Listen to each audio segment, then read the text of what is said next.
New FBI records obtained by the group Everytown for Gun Safety show that background checks stopped a record number of people from buying guns in our country last year. 300,000 people. That's nearly double the number who were stopped from buying guns the year before. And these are people who are prohibited by law from owning a gun, who nevertheless tried to buy one. They were stopped because a background check flagged them. 300,000. I mean, you want to make sure that the dealers who are supposed to be running background checks are actually doing it, right? Given how many people who can't legally own guns are trying to get them anyway. That's what the Biden administration says they are working on with this new one-and-done crackdown. Joining us now is Shannon Watts. She's the founder of Moms Demand Action. Her group is part of Everytown for Gun Safety, which got a hold of these new numbers. Ms. Watts, thank you so much for being here. It's nice to see you. Nice to see you. Let me ask you first if I hit the important parts in terms of this announcement from President Biden today. How do you see it? You did. I mean, this is some of the most important work we've seen on gun violence in a generation. And when you look at the context, we've had COVID, which exacerbated gun violence. Really, gun violence was an epidemic within a pandemic.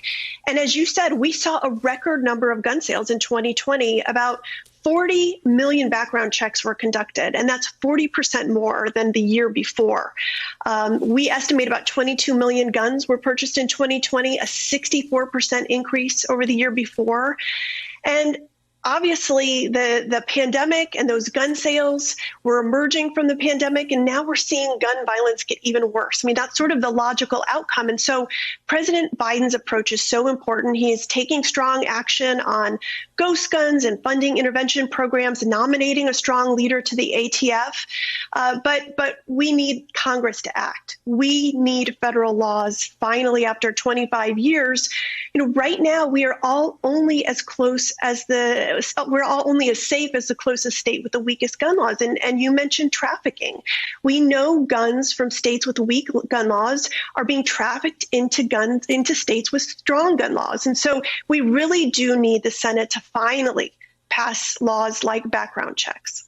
But as you said, this analysis found that more than 300,000 gun sales were stopped. People who were prohibited purchasers who shouldn't have guns, they were stopped by the background check system.